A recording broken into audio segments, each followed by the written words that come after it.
What's up, everybody? Welcome to the Pick Six Podcast, CBS Sports Daily NFL Podcast. I'm Will Brinson. I'm your host. If you are watching the podcast on YouTube, youtube.com/pick6, we go live on YouTube after every single primetime game, after every single Sunday night game, which is also primetime, but we recap the entire Sunday. And if something crazy happens in the NFL, we go live too. So you should go to youtube.com/pick6, hit subscribe, and then turn on alerts. You'll know when we go live. And if you are currently subscribed, it's a Monday, September 26th, for a few more minutes. If you're listening to the podcast in audio form, we still love you, of course. In fact, we love everybody. Might be Tuesday, September 27th. And the Dallas Cowboys and the New York Giants are both 2-1. Joining me to break down Monday Night Football, Ryan Wilson and John Breech. What's up, boys? Shout out to Clarence Yee in the comments. He picked 1150 as the over-under. Brinson smashed the under. Take that, boys. Shout out to Cooper Rush, the best quarterback ever from the Mid-American Conference. Even better than Ben Roethlisberger. And that's right, Wilson. I see that face. I don't want this transitive property. Cooper Rush beat the Giants and he beat the Bengals. Maybe he's just really good stuff, okay? By the way, joke's on Breech because Charlie Batch is better than Ben Roethlisberger, so it doesn't matter. Oh! Ho, ho! Shout out to good question. Damon Gilmore asks, is this Billy's first solo? I don't know. Debo may be lurking. I haven't seen Debo yet. He is not lurking. Is he lurking? No. He's not lurking. Okay. Billy, don't drop the ball tonight, man. Billy's fine. A lot of pressure. I'll bet you any amount of money Debo is watching on YouTube. I bet he's not. I bet he is. Debo is in bed. Yeah, why would Debo, who does not want to be here when he has to be here, do this for free? But it's because Debo doesn't trust one person, and it's not Billy. And it's not me, and it's not Breech. You narrow it down. If you want. Look, Billy's got this thing under control. We love Billy. Got it on lock. It's going to be fun. Got the graphics up. He's talking in the comments section. Billy is just a massive upgrade. Multitasking. By the way, if you're on this podcast in like 9 months, okay? If you're listening on the old audio machine, go to the YouTube page and you can see some of the shorts that Billy's ripped. So how the kids say it, of us three talking on Sunday night, and they're mostly making fun of Brinson. So again, more reasons to check out. Look, Billy. I don't know, were you guys in that Slack chat when he was like, "Hey, do you mind if I post this picture of you holding 42 beers in the pool?" Yeah. I love that he was so easy for him to find it on the internet. Brinson beers. I look kind of good in that picture, honestly. Yeah, I mean, sunglasses, 12 beers. Hair was on point. The bangs were drooping down a little bit.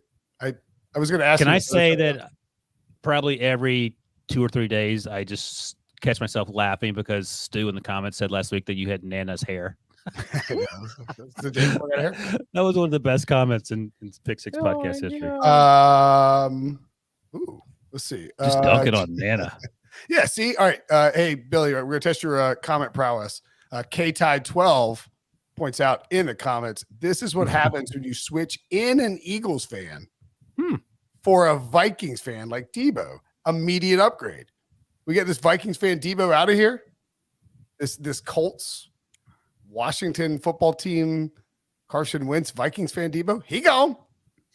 What? How did that come about again? That Debo's suddenly a Vikings fan? The all things covered. Oh, okay. That's actually just as obvious as I should have imagined. Not even really good. Yeah.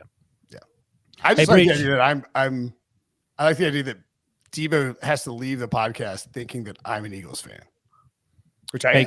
I'm going to give you guys a fun fact, and we can jump off this conversation about this Monday night game.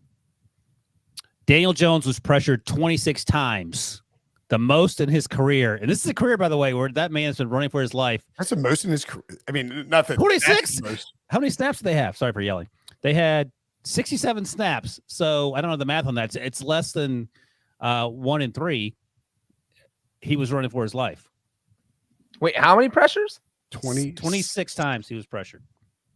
He attempted 37 passes. Once every 2.5 snaps, that man got hit, was flushed on the pocket, got sacked.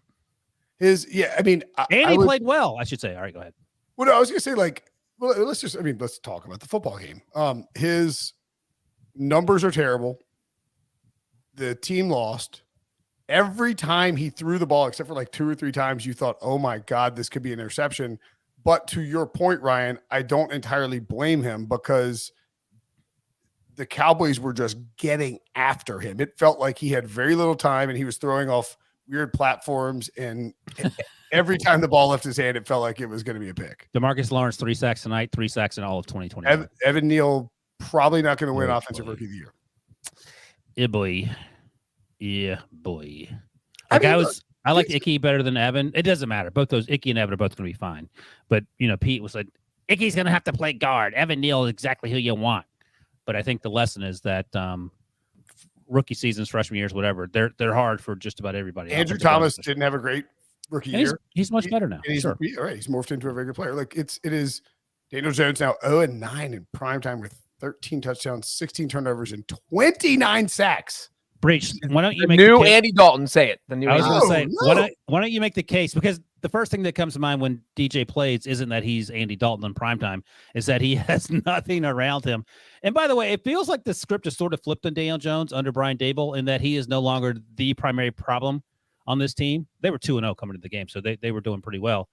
But he doesn't feel like Andy Dalton to me. Breech, you want to make a strong throated defense for why he is Andy Dalton in primetime? I mean, I felt like maybe the first 7 or 8 games he was Andy Dalton. This was a guy who was just turning it over all the time. Breech. Before you look, you can't just try to replace Andy Dalton with people to try and make people forget that Andy Dalton didn't win in primetime. Okay, let him make his case. What are you saying? I'm saying that to do this to Kirk Cousins and Daniel Jones. You make a big deal out of it to try and make Andy Dalton look better.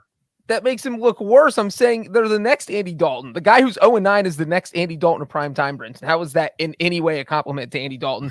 Comparing him to a guy who was 0-9 in prime time is literally the opposite of come on, do your little breach bot thing.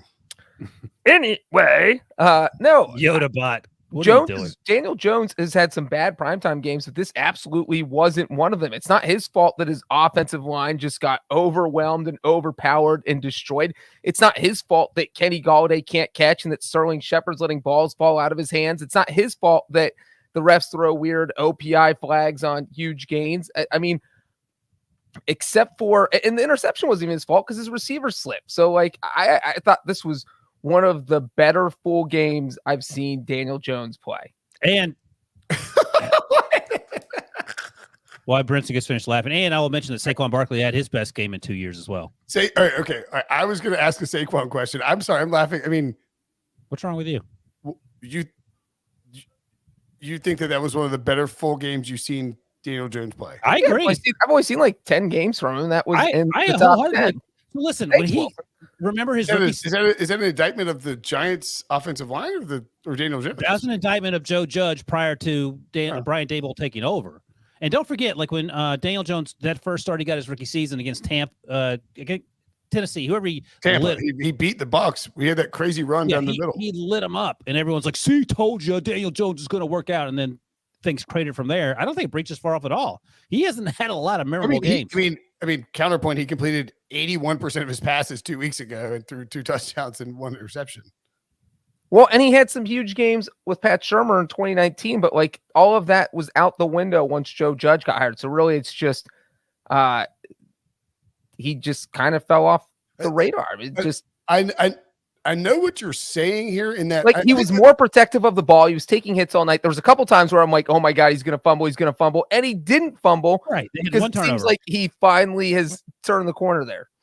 Okay. I don't one turnover on his last throw. Okay. I don't know that the what you're saying necessarily aligns correctly. I do agree with you that he was not the problem tonight.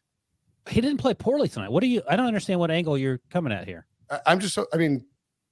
I guess I'm just surprised that somebody went 20 of 37 for 196 yards, no touchdowns, and a pick. He got flushed out of the pocket. He was under pressure 26 times. Again, I'm not blaming him for the issues. I thought he played, in terms of poise, in terms of lack of turnovers, I thought he played an anti-Andy Dalton game, despite the way the game ended for him. Okay. All right, so what would be your grade for how Daniel Jones played tonight? B+. Yeah, B+. Okay. All right. What are you going to give him, an F? I mean, having watched, it was just weird to hear Breech be like, "That's one of the best games I've ever seen." I was thinking the exact same thing. while you were fixing your hair Really? plugs. It's just considering the circumstances. Not like he's had better games. He's thrown 5 touchdowns in one game. I think. Breech, He's by the thrown way, like he's had plenty of better games. This is just considering the You're saying circumstances. this is like a top 15 Daniel Jones game. No, Yeah. but here's the thing, Breech. Top What 20? were we talking about coming into the season about Daniel Jones specifically? Got to cut down the turnovers. Play Or what? or you're done. Exactly. This is the reckoning for Daniel Jones with Brian Daboll there. If he doesn't see improvement, doesn't mesh, whatever, that's a wrap on the Daniel Jones era. And I think he's acquitted himself well, as some old person somewhere probably would say. Okay, all right. Just to make it clear, I am not saying that anything that happened tonight was Daniel Jones' fault. That's all I'm hearing. Sounds like you're blaming He was under pressure like crazy. I just think Breech is maybe. I don't know what's going on with you, Breech. You've thrown. I agree with Breech. It's not even that Yeah, outrageous. agreeing with me. It's You're just the not- odd man out. Why are you It's, just hating on not, it's Daniel not Jones? even close to one of the best games he's played. It's maybe So people, if you're listening, just send Brinson a tweet and let him know. But if you're in the comments right now on YouTube, oh my God, how does this game rate for you, Daniel Jones wise? Scott Murphy mentions that this was rock solid. Daniel Dimesers is a fantastic. okay, you know what? We're getting mixed up in the semantics here. Daniel Jones played well, We agree. given the circumstances with which he had to deal with, which was constant pressure from the Dallas defense. Like this is the way Aaron Rodgers would play in a game where he was playing behind this Giants offensive line. Okay, that's a bridge too far for me. But Did you see how many people were dropping passes? Sterling Shepard, hopefully he didn't tear his ACL, but it doesn't look good for him. He had a huge drop late in the game. David Sills fell down on the interception. It wouldn't have mattered at that point. The game was over. But Daniel Jones was dealing. He was dimesering it up. I thought that's an interesting one. Daniel Jones had a better game than Tua's yesterday. I'm not touching. Well, the other part of this, like I watched the Cowboys defense play last week, and they bottled up Joe Burrow. And Joe Burrow has better weapons than Daniel Jones. You know, the so Dallas like defense is really good. Dan Quinn. by the that's way, why he I'm had saying just- Daniel Jones okay. played well because he did well against a good Brinson? defense. Okay, I'm not trying to argue that Daniel Jones. Take the L. Fine. I'll take the L. I don't care. Let's move Brinson on. hates Let's move Daniel on. And Jones. talk I about, can't let's, believe this. all right, let's move on and talk about something that's. You're the Mike McCarthy of this podcast. We start talking about the NFC East teams. It's not the Eagles, and Brinson has lost his mind. I know. So great job, Daniel Jones, for everyone It is except something Brinson. that was factually incorrect, and I didn't like it. That's not true. Would you agree that Saquon had a big day? Big day. Okay, sorry, Saquon. Let's talk about Saquon really quickly, and then we'll move to the team that won. Why do we do this every time? I just talked about Daniel Jones, and you got crazy. Saquon Barkley looks like he's back. Yeah, had a So great game. what do you do if you're the Giants? You worry about it after the season. You have nothing to worry about now. Yeah, you wait 4 months and then you deal with it. Okay, all right. Let's say he plays the entire season healthy. What's the franchise tag for running back going to be? 8 million, 12 million, 15 Yeah, million? hold out. All right, yeah, you just tag him and move on. Yeah, I mean Okay. that's an easy solution. But the problem there is ownership is very invested in Saquon Barkley. Wait a second. They're also invested in winning football games, and they have Are they? Joe. Yeah, they hired Joe Shane and Brian Dable, who I think are huge upgrades over the previous regime. Oh, okay, all right. Why are you? I agree with that completely. But Okay. they gave Dave Gettleman an unlimited run. I think it's more Where about is he now? He retired. He didn't get fired. I mean, call it what you want. You're going to retire for this podcast. Ultimately, we all will know what happens in due time. You ain't fooling anybody. You know, it's been a great run. Actually, that's what happened with Debo. Debo got the Dave Gettleman treatment. Everybody thinks he got promoted. Nope, he got fired. Pull up your pants, take off the bra, and be a man. By the way, shout out to my buddy Link Calhoun, who correctly points out that I have the loosest possible soundboard fingers on the planet. Just kidding. Oh yeah, no doubt about that. Okay. So, what do you want to talk about then? Okay. All right. Well, let's play the game again. You got to bet your life on a 2-1 team to make the playoffs. You betting your life on the Cowboys or the Giants? Well, the Cowboys, because they're getting Dak back, and that they're getting Michael Gallup back. Dak is an upgrade, right? Please, I mean, Yes, Jerry Jones. He's the root same. for a QB controversy. Okay. Dak said he could come back next week. That feels like a big mistake to me. I think he was just saying that just to give them something to talk about pregame. That was like his version of the Russell Wilson invisible warm-up routine. But Brinson, I mean, I 100% agree with that because if anything, I think when most people looked at, hey, if Cooper Rush is going to play these next two games, people probably thought 1-1, 0-2. Nobody was thinking 2-0 And so I feel like what the Cooper Rush wins here, they let Dak sit and heal. And there's no reason to rush him back at this point because you can afford. You're saying there's no reason to rush, right? Pun intended, maybe. But yeah, I absolutely agree with you. I don't think they need to rush him back for the Commanders game. If like you guys said, he might be available. Like, you don't need that. You don't want to have what happened with Russell Wilson last year, where his hand just didn't look the same all year because he came back so quickly. I'm not a doctor. I don't know. And Brinson, perhaps you should pose this to Brady Quinn on the next Brady Quinn podcast. It feels like to me, like Russ's middle finger, whichever finger he broke, is a bigger concern than the thumb in terms of throwing the football. That's a key finger. That's how you get your torque and your rotation. You do realize I was a Division I baseball player, right? Just saying. Well, that's not how you get your torque and rotation on a baseball. It's how you do it on a football. I don't know if you know this. A baseball is smaller; it can fit in your hand. And so I have a really small it with your other fingers. And really small hands, and I throw a baseball like a football. Well, that's probably why you are on this podcast and not playing baseball. Yeah, that and men. That and your lack of athletic skill. Yeah, that was good graphic here from our excellent stats department. Cowboys versus the Giants since 2017. 10-1. It's like Jason Garrett's MO is just beating up the freaking Giants. I would to follow up on what you guys were talking about in terms of Rush versus Dak. I would sit him for the Wentz game. I would sit him for the Rams game, and then bring him back for the Philly game, Week 6 on the road, Philadelphia, Sunday night. Yes, so that'll be huge. Well, the problem is, I mean, my concern for the Cowboys is that they have traditionally, like, they didn't put Dak on IR, which to me is a pretty foolish maneuver because you can. Well, they're gonna. Why? Well, you get a roster spot. Yeah, but the defense has been fine, and you're not going to find a wide receiver that can help you by putting Dak on IR for 4 weeks. But Brinson's saying that if he doesn't play by the Rams game, then you essentially did waste that roster spot for 4 weeks. What would Bill Belichick do is my usual go-to for there. And Bill Belichick would put the quarterback on IR. Well, we're going to find out in like 24 hours because they're going to do something with Mac Jones.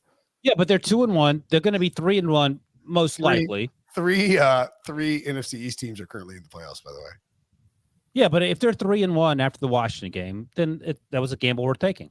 If Dak isn't ready to go by the Rams game, or if they want to be cautious about playing him in that Rams game, that feels results based. But okay, it's a gamble. It's for someone who's a sharp. Well, it's not a gamble. They did this with Romo with Dak in 2016. He's like had a broken vertebrae, and they're like, "Well, we don't want to put him on IR. He might weird ass takes tonight. You must be high." They should have put Dak on IR and said, Cooper Rush is our guy, and we're going with him for the duration of Dak's IR stint. We want him to be healthy when he comes back. We just gave him a huge contract. What is the record with Cooper Rush, by the way? It's 3-0 all time. 2-0 this year, 1-0 last year. Oh, okay. So, yeah, they definitely should have put Dak. That you're dunking on yourself, dum-dum. They don't need to put Dak on IR. They're winning football games with Cooper Rush. Well, I think they didn't put him on IR though, because if he had lost to the Bengals and lost to the Giants and they were 0-3 right now, calculated risk, there might have been some push to get Dak back as soon as possible. So I feel like that is why they did. Once again, Jerry Jones is outsmarted Will Brinson, is what I'm hearing. Outsmarted everyone. Well, yes, Jerry the GM has once again figured it out. And guess who's pumped to have the Cowboys in a Super Bowl draft? Yeah. Thank you. Look, Dallas is interesting, though, because they will be getting Michael Gallup back at some point. I think CeeDee Lamb is a true number one. I was in an argument in chat with some dudes earlier about CeeDee Lamb, and he had that Scott Murphy asked that question earlier in the drop. He has a history of not great drops. I don't know if there are good drops, but why do people think that? Why do people think he drops the ball? Is that a question you just asked? Well, I mean, if you had to guess last year, where did he rank? I have no idea. I just felt like he dropped the ball more than every other number one that I watched outside of Deontay Johnson. I don't. He was 11th in terms of catch percentage for anyone who had 120 targets or more last year. Where was Deontay Johnson? And that'll be on barometer for how many drops he has. Let's see if I start. I got it up. I think Deontay Johnson was probably above that, and that's concerning if you're CeeDee Lamb. And I love CeeDee Lamb. He was my wide receiver one coming out of Oklahoma. Deontay was 14th. So right around that range. The thing was, you know who was below CeeDee Lamb? CeeDee Lamb looked Justin back. Jefferson. He looked back at Cooper Rush with a face that he was shocked that Cooper put it in his hands because it was a great throw. I think he thought he was going to have to reach and go, and then all of a sudden he was like, "Oh no!" And it was like, "Yeah." It was a weird reaction. All right, here. That Here's the said, people. I mean, I'm gonna read the list of guys below CeeDee Lamb at 11. well, This is- do the two above them and then go that way. And then go down. Well, number one. No, just go do 9 and 10 and then keep going south. 9 and 10 are Brandon Cooks and Jacoby Myers. That's okay. Interesting. Yeah. Well, and a lot of this too, you have to look at depth of target too. Like some, catch like Hunter Renfro's number one, but his depth of target is Yeah, Pass Moo makes the point. Not all drops are equal. I agree. correct. Anyway, 9 Cooks, 10 Jacoby, 11 CeeDee Lamb, 12 Justin Jefferson, 13 Deebo Samuel, 14 Deontay, 15 Jamar Chase, 16 Stephon Diggs, 17 Marquise Brown, 18 Marvin Jones, 19 Terry McLaurin, 20 Mike Williams, 21 DK Metcalf. Okay. It was a bad drop. He has to catch that ball. I feel like maybe anecdotally, it feels like his drops are in worse situations than other drops. That's what Cowboys fans' point was. His drops are like easy throws or easy catches in big situations. And that's a weird thing with the drop stat is that there should be a rating of drops, like the Richter scale of drops. Like this is a grade 5. This is a DEFCON 5 drop. This could have been a touchdown. This cost your team points. This was a drop on 3rd and 17 where Kirk Cousins threw it only 2 yards downfield, and it didn't really mean anything in the larger scheme of things. Like drops should be, if you're going to tab drops, then they should be rated like that. Yeah, that's where football does lack in terms of analytics. It was a bad drop. He should have caught it. He even said, I don't know if you saw this, Ryan. He said, my bad. No, I get it. I love CD. I mean, look, it's incredibly difficult to play wide receiver in the NFL, especially catching passes from Cooper Rush. And he's only played 7 games with Dak Prescott in his 3 years, by the way. I'm kidding. I love Cooper Rush. He's already played 2 games with Cooper. Who do you play with his rookie year? Because Dak got hurt his rookie year. Remember? Andy Dalton, probably. Oh, God, even worse. There's a path. Oh! Uh-huh. That's funny. Why Breech, does that feel like 17 years ago? I mean, I know why, but Pandemic. yeah. Breech did not like that joke. He went, Yeah, I've muted all the Andy Dalton words from. So let me ask you guys about this, just more of an overall. Before you ask the question. Oh, God. Let's take a break, and when we come back, Ryan will give us his incredible question next. Go ahead. Ready? You ready to have your minds blown? All right. So in previous years, even through about 3 weeks of the season, we've had some come to Jesus conversations about the officiating. So far this year, the officiating hasn't been terrible, but there's some straight up doo-doo calls in this game. I'll start with the non-DPI call in the end zone versus the Jets. Unbelievable. Noah Brown got tackled. I guess the Giants. Noah Brown got tackled and thrown into the to the end zone, out of the end zone. It felt like no call there. That was weird. The other call at the end of the third quarter, Chris Myrick catches a 6-yard pass, throws the ball to the referee. It hits Donovan Wilson in the head. Donovan just slaps it down, and that's a 15-yard penalty on Donovan Jones for unsportsmanlike conduct or whatever the stupid thing they call is. I remember that call literally 15 years ago when Antoine Randall threw the ball to the official and a defensive player got in the way, and they flagged Antonio Brown. Antoine Randall for unsportsmanlike conduct. And in the booth, they were saying, don't give the official a reason to throw a flag. How about the official not throw the flag because common sense should prevail? Those are 2 glaring, idiotic penalties that stood out to me. The other one, Kenny Golladay finally makes a catch, a 21-yard catch. This is in the second quarter as well. And they call the offensive pass interference on Sterling Shepard for running a route in the middle of the field. He happens to run into to Trevon Diggs, and they call that back. And that ended up leading to the Giants trying to go for it on 4th and 2. They couldn't get it, and that's a whole nother conversation. But they would have been in field goal position and probably put points on the board. Instead, they go to the half. I think it was 6-6 at that point, or 6-3. But those are 3 glaring, stupid officials got in the way for no reason calls that had an effect on the game. By the way, if you like Ryan's bright orange Syracuse shirt, smash the like button. Oh my God, ranked, baby. They're ranked. Is that a hoodie? Oh, yeah. If you like Breech being a team player wearing his CBS hoodie, smash the like button. Hit the thumbs down button, which you can't hit apparently. All right, here's a question for the chat. Should I actually I don't know what I'm asking. Oh man, do you know what, Wilson, we could do? if we win this podcast award, we'll know by the time that NC State It's still out there. It's coming up in I think it's out. What's today? The 27th? Yeah. It is. That's 3 days away. We find out if we won. Can't wait. All right. I love the YouTube commenters calling out Brinson for taking a commercial break. I know. It's like I don't want to do a commercial break. I have to do it for the audio version. Like, Oh my god. That's Hey, Ty, hilarious. I'll say that I'll come up to Syracuse for the NC State Syracuse game and get the tattoo there if we win. And Okay. I'll go just to be a part of it. You guys cannot stay with me, but you're welcome to come to Syracuse. It's not the answer we were hoping for, but okay. By the way, I mean, it kind of was the answer I was hoping for. press box seats are fantastic. You're right on the 35-yard line, about 60 rows up. I'm not sitting in the press box. I'm getting Can't beat it. hammered and watching the game in the carrier dome and screaming. What was the guy's name that drank the beer at the New Orleans Super Bowl, the Ravens 49ers Super Bowl? God, what? That was awesome. During the week, he worked for CBS doing he anchored some segments for us. Oh, And it was then Kevin Cork. Kevin Cork. I got Dude, Kevin with a Cork. beer, he showed up with a. He showed I had a up beer. with a gigantic. He wasn't working, so he's done. No, he wasn't working. He was He showed having up at the press box with like a giant like margarita. the auxiliary press box. But yeah, he was enjoying the. Anyway, what were you going to say? I was gonna say, if you're watching, like the video, the number of people watching to the number of likes are disproportionate. All you have to do is press the like button. It's not hard. Throw us a bone. It helps us out. We were told if we get to, I was told that like Billy gets bonuses based on the number of likes we get. So smash the like button. And it actually comes out of my salary. Billy's is salary diverted from me to Billy if we get a bunch of likes. So oh boy. All right, let's settle down now, people. We don't need to like it that quickly. Anywho. So Any concerns about the officiating?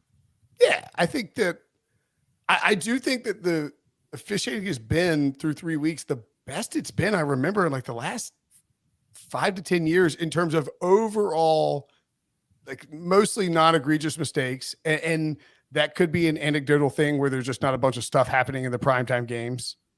Like, because if we get a bunch of bad stuff in the primetime games, it lingers. Right. There have been no. But completely- the officiating felt like it evened out in this game. You mentioned the pass interference in the end zone, and then the bad call against the Giants on the Yeah, offensive that's what I was pass thinking. interference. And so as long as it doesn't go like that, if both calls have been against the same team and they had been that egregious, then yeah, I think that's an issue. But like Brinson said, I feel like the officials have actually done a really good job. There's been years where we literally spent like 30 minutes on a Sunday night recap podcast talking about just officiating calls. Remember the Monday night replacement officials Hail Mary? fail Mary? I mean, we did 45 minutes talking about that, and it doesn't feel like By the this- way, sorry, quickly, Scott Murphy in the comments says Nathaniel Hackett's coaching has been a human shield for the referees. That's a good point. No, Which but is- I mean, it does feel like, and I don't know if this is and now I don't know if this is intentional by the NFL. We are sort of on a new wave of younger referees right now and younger officials. Yeah, and a lot of them are like old man Hockley jacked. Like those guys have been doing some push-ups. But it feels like you have those waves where sometimes there's a gap, not only in the age difference, but in terms of how well the games are officiated. And they feel like they're fingers crossed. I don't want to jinx it, doing well enough.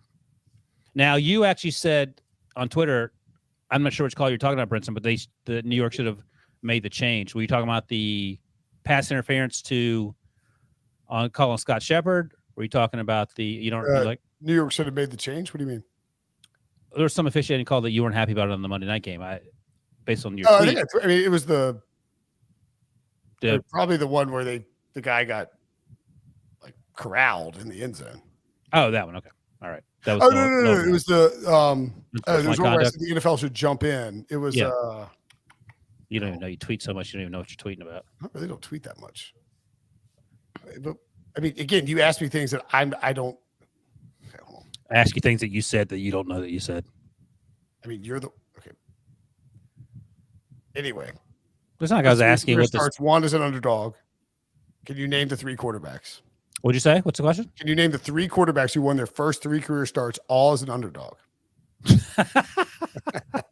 I'm gonna guess Cooper Rush, somehow Kyle Allen is on that list, and then the I'll odd go man. Mahomes.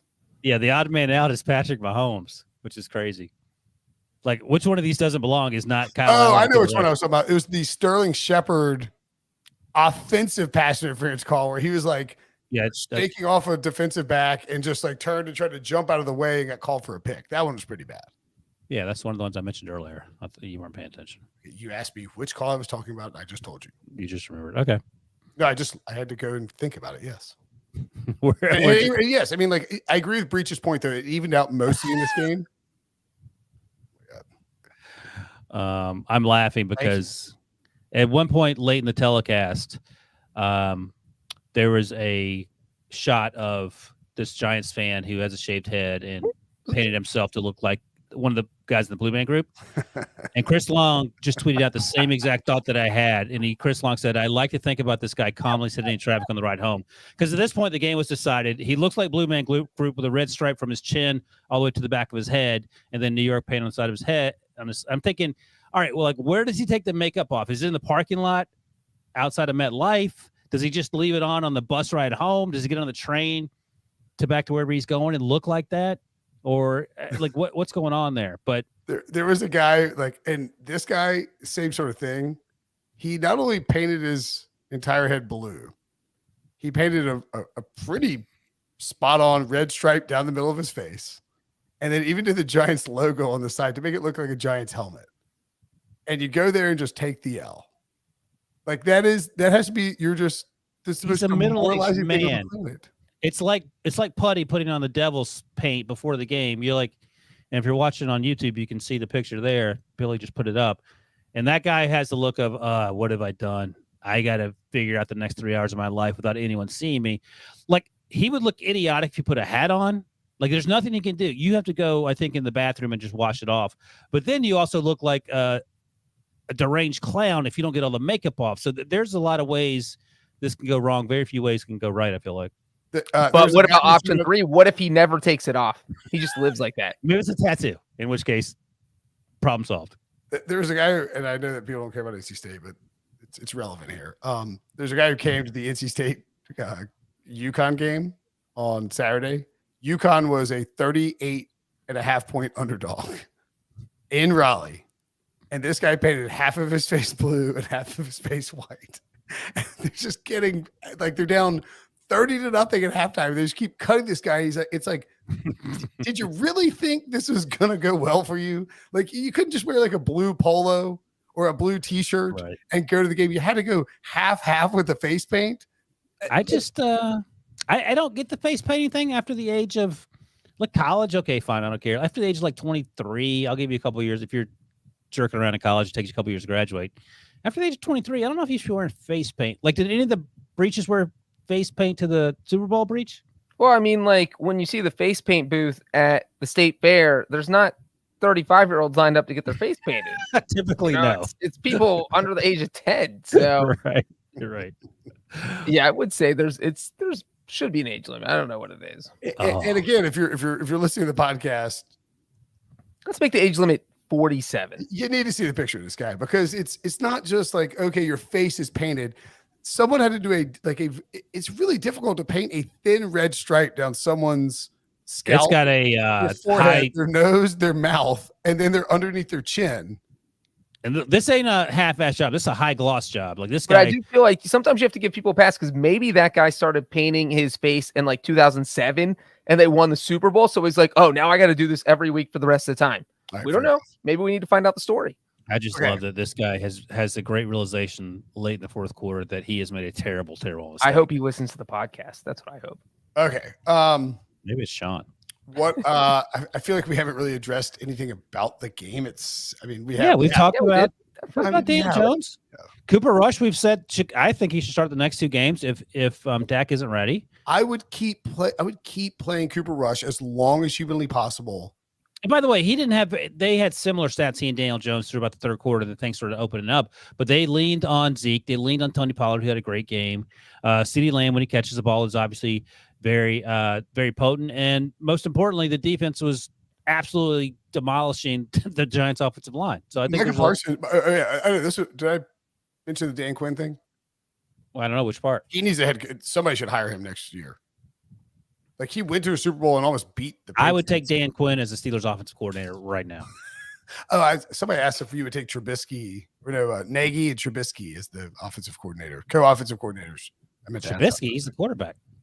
Yeah, exactly. He calls the plays with Nagy. I'm fine with that. Yeah, it can't be worse. Say Canada. I thought a couple of things on some of the players. Noah Brown is a fun player. He made that leaping catch. I was like, oh man, what a catch by CeeDee Lamb. It was like, oh wait, that's Noah Brown. Yeah. Tony Pollard.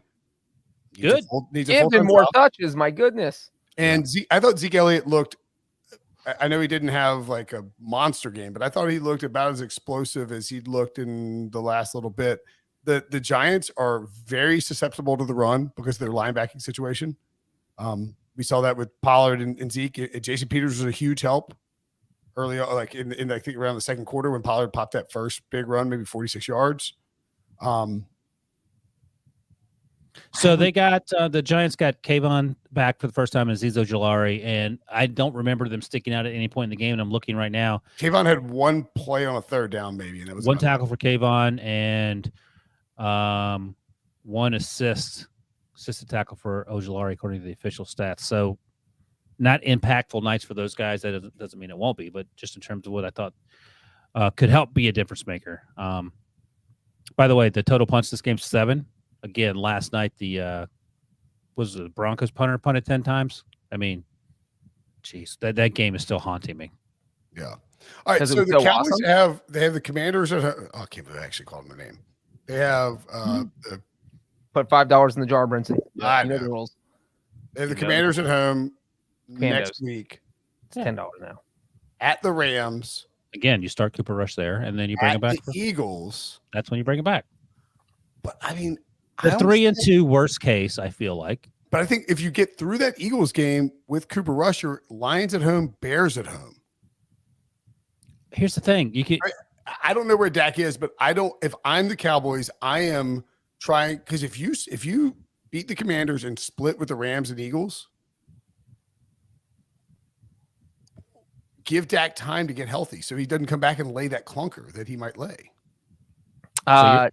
Jane Slater had a Dak Prescott update, and she said Jane saw Dak's thumb post-stitch removal because he had the stitches removed today. There's no swelling. It is healing, and he said that he could likely start in Week 5 against the Rams, and she said she also got the sense that Dak could play against the Commanders in Week 4, but that would have to be a team decision. And like we were saying, there's no reason to rush him back for that game. Like zero reason to rush him back for the Commanders game. Yeah, we're still look, it's your Week 9 bye. Get to the Week 9 bye and then bring back Dak after that. What? Yeah, that doesn't make any sense. He had the surgery after the Week 1 game. We still have 3 weeks to go until the Eagles game, or 2 weeks to go until the Eagles game. No, 3 weeks to go until the Eagles game. Yeah, why are you waiting an extra 3 weeks? Yeah, I could see keeping him out to the Eagles game, letting him sit out the Rams because you don't have the first game back getting crushed by Aaron Donald and injuring something else. So, but those are 2 games you need. You're saying instead of him coming back October 16th, you want him to come back November 13th? That is. I want Dak to be as healthy as possible to make a playoff push if I'm the Cowboys. And you can win 3 of those games. You can go 3-2 from here on out. What if he's at 90% for the Philly game? But he at 90%. He had thumb on a joint on his finger. Dr. Brinson all of a sudden knows what his thumb is like. You were literally citing the Russell Wilson situation last week about why not to bring him back. Earlier tonight. It was his middle finger, not his thumb. I told you that makes it I easy. think Brinson should break his finger like Dak did and try and recover. And then we'll have we don't need doctors because we will have firsthand testimony of how quickly you can recover. Firsthand testimony. If you bring back Dak too quickly. No one disagrees, but if the original diagnosis was 4 to 6 weeks, and here we are. That was Jerry Jones' diagnosis. He's a billionaire. He knows. No. No, I think most medical people said 4 to 6 sounded about right. Am I right or am I wrong? I feel like Jerry said that, and everyone was like, "That's crazy and too quick." Okay. Well, 4 weeks would be crazy for that. Oh God, you're out here tweeting us nonsense in the middle of the podcast. Okay. I think Cooper Rush can go 3-2. So are you going to say if Dak comes back against the Eagles and wins those 3 games before the bye against the Eagles, Lions, and Bears, that's a results-based result?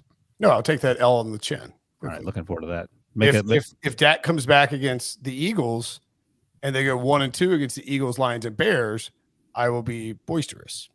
No, because So the Lions, let's predict when Dak comes back. the Eagles. I'll say Eagles too. I think Eagles. What? After all that conversation, we're There all you on the go. same page. I'm telling you when I think he should come back. I'm telling you when I think he will come back.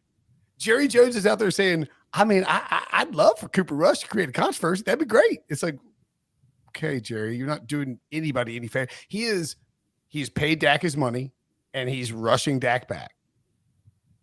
This doesn't work out well for anybody, I promise you. It might. I don't know why all of a sudden you have some weird takes tonight. Sometimes usually you're on the other side of these conversations. I don't know what's going on with you. A lot of questions. I don't think the Cowboys should rush Dak back, and I don't think you can look at Daniel Jones' stat line and be like, that's one of the 5 best games he's ever played. I feel like there's No, if you don't look at the stat line, but me and Breech are football analysts. We watch the plays. All right, any other thoughts here? No, I've had enough of it. I can't. How many take it likes anymore. do you think we get in a video if somebody had to break my thumb live on YouTube? Oh, I thought you were going to say if you like. No, it's pull the like, kid- so, like I have to sit here and like live on YouTube, like we do it live on the Pick Six podcast. Somebody breaks my thumb. No, you have to take a hammer and do it yourself. Oh God, I couldn't. I don't know. And if you miss or you don't give it full percent, then Breech comes in camera left and does it himself with 2 hard swings. Have you guys? I don't know if I can watch it. The Dahmer thing on Netflix. I don't like here's the thing. Like I'm a middle-aged woman that I love Breech. I love true crime, but I like true crime documentaries. I don't like true crime docudramas. The one exception being Dr. Death on Peacock, which is really good. Have you seen the I think this is funny, but I obviously I'm like weird. I think weird things are funny. The episode descriptions for Dahmer, like I watched the first like 2 minutes of the first one. I was like, I can't do this right now. It's a lot of but the episode description is after a nosy neighbor discovers a smell, Jeff throws her off his scent and heads out to the bar where he encounters a stranger. It's like, wait, what? Hold on, I'm sorry. First of all, did you call him Jeff? And is that what it says? it's like could be a Friends, like a description of a Friends episode. They're talking about like Jeffrey Dahmer, like it's you know the backstory though, right? About Jeffrey Dahmer. Yeah, he's a serial killer. Who Yeah, ate people? Who I don't know if he ate them. He Well, did he so eat 'em? that- he ate people. What are you talking about? Well, that's where I draw. See, I'll watch almost anything, but when you start Did eating, you draw the line on eating people? Is that what that's you're where saying? I draw the line. I do have a line. That's what it is. Yeah, I don't no. want to know if you eat people. I don't I want to don't hear either. that you chop them up and put them in a freezer and just ate it. I thought you were saying you personally drew the line on eating people. I mean, I do also draw the line at eating people. I will sample anything except for people. Was Brilliant. Dexter a cannibal or no? I only I don't watched think one episode of Dexter. I don't remember. I don't What? think so. I think he was a serial killer that killed other bad guys. Right? That was the gist of the story. I don't think he was. You really nailed that one. Did Billy say the second let's wrap up note? Yep. All right. Thank you, Billy. Anywho, Billy's on the ball. Billy gets an A+ for his first solo show. What do you give Brinson for his hot takes tonight, Breech?